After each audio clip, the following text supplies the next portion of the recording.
Oke, hai, berjumpa lagi kita di dalam channel ini. Ini adalah salah satu isu yang menggemparkan lagi buat seluruh rakyat Malaysia. Pasti ramai yang tertanya-tanya, mengapa Menteri Sumber Manusia hari ini dan baru-baru ini didakwa bersalah dan akan dipanggil SPRM untuk memberikan keterangan berkaitan dengan rasuah dan pengubahan.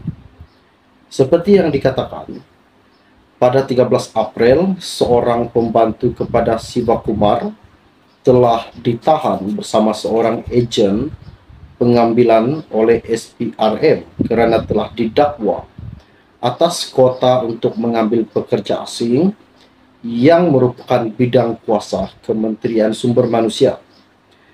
Sehari kemudian, seorang lagi suspek yang dikenali pasti sebagai Setiausaha Sulit wanita Siva Kumar menjadi orang yang terbaru yang ditahan oleh agensi anti rasuah sejak siasatan bermula. Namun pada semalam yang dikatakan SPRM di media sosial bahawa mereka telah melakukan salah satu siasatan dan tidak menemui sebarang bukti dan tidak memenuhi petunjuk bahawa Siva Kumar telah melakukan kesalahan. Namun, siasatan ini masih akan diteruskan. Ini salah satu pendedahan yang amat-amat luar biasa. Dan hari ini juga, salah satu isu yang menggemparkan di dalam media ini, saya ambil daripada Agenda Daily.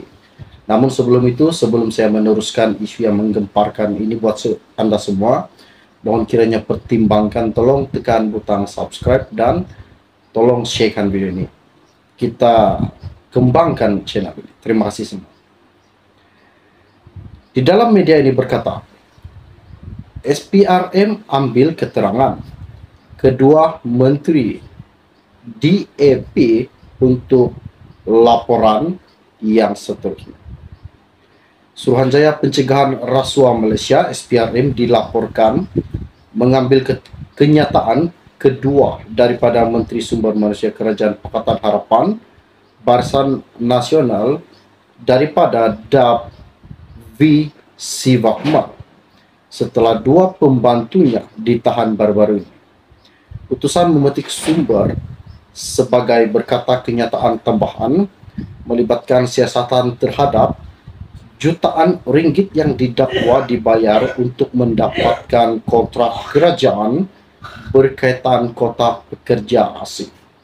Namun isu ini bukan sahaja berkaitan dengan pengambilan kota iaitu pekerja asing, namun apa yang dikatakan SPRM mungkin ini adalah salah satu isu tambahan di mana salah satu kontrak untuk meluluskan kontrak-kontrak yang akan dijalankan. Laporan itu juga menyebut bahawa SPRM sedang mencari lebih ramai individu untuk membantu dakwaan bahawa pembayaran dibuat melalui orang tengah. Siapakah orang tengah yang dikatakan SPRM? Dan seorang pemimpin parti politik boleh menjadi antara yang akan dipanggil untuk memberikan keterangan. Keterangan tersebut mungkin akan membabitkan beberapa saksi yang terdiri daripada kalangan pegawai di kementerian, syarikat kontraktor, serta agensi di bawah kementerian bagi memperkukuhkan siasatan SPRM.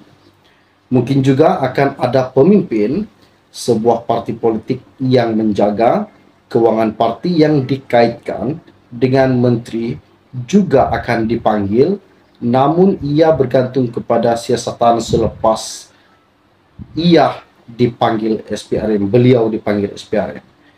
Cuba Anda dengar betul-betul. Saya ulang sekali lagi, mungkin juga akan ada pemimpin sebuah parti politik yang menjaga kewangan parti yang dikaitkan dengan menteri juga akan dipanggil. Wow, siapakah yang dimaksudkan dengan isu tersebut? Kemungkinan besar ada parti-parti yang membantu untuk menyembunyikan uang jutaan ringgit yang dikatakan SPRM.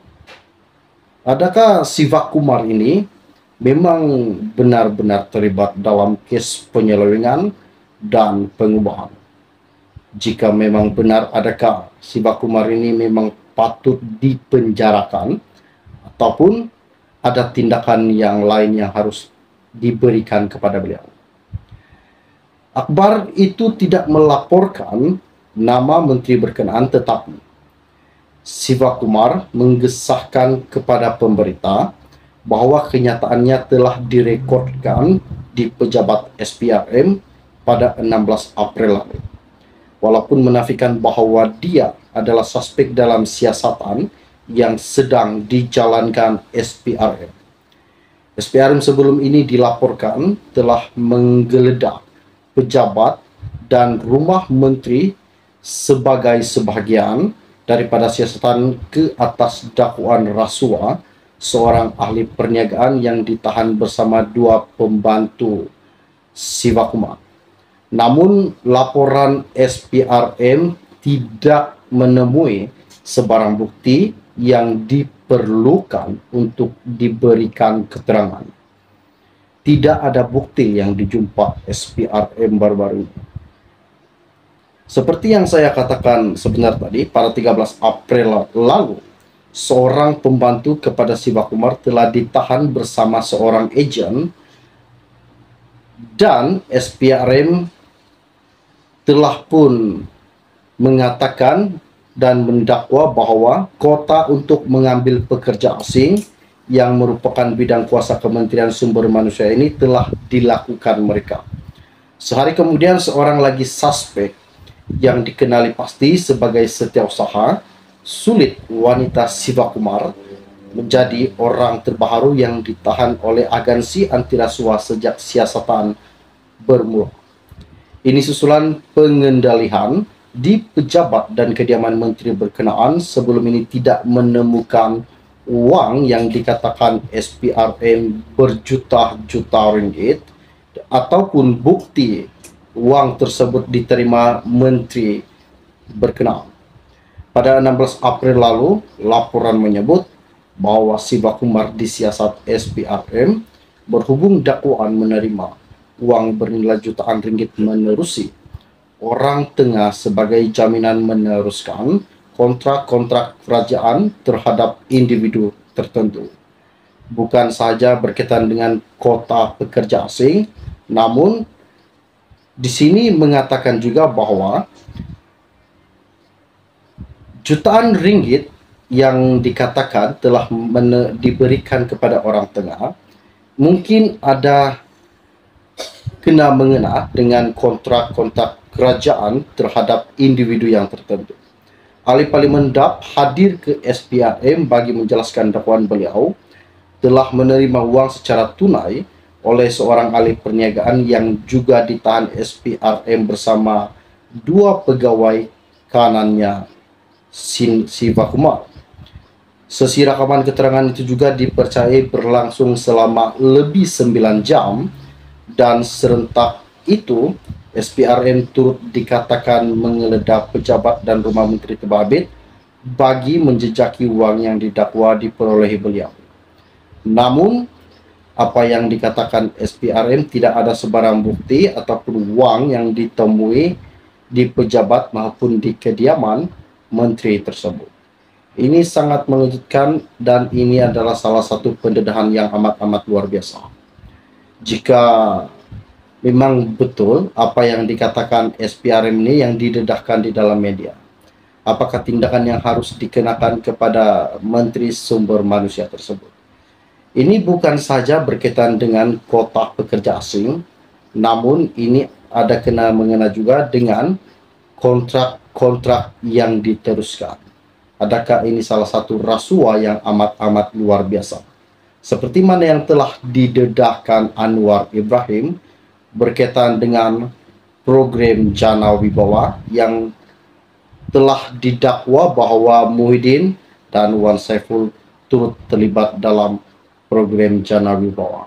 Ini sangat mengejutkan buat seluruh Indonesia. Oke, baiklah. Setakat itu share podcast dari saya untuk Anda semua. Kita akan berjumpa lagi. Bagi yang baru saja melihat channel ini, jangan lupa pertimbangkan, tolong tekan butang subscribe dan kongsikan video. Salam jumpa dan salam kenal. Bye-bye.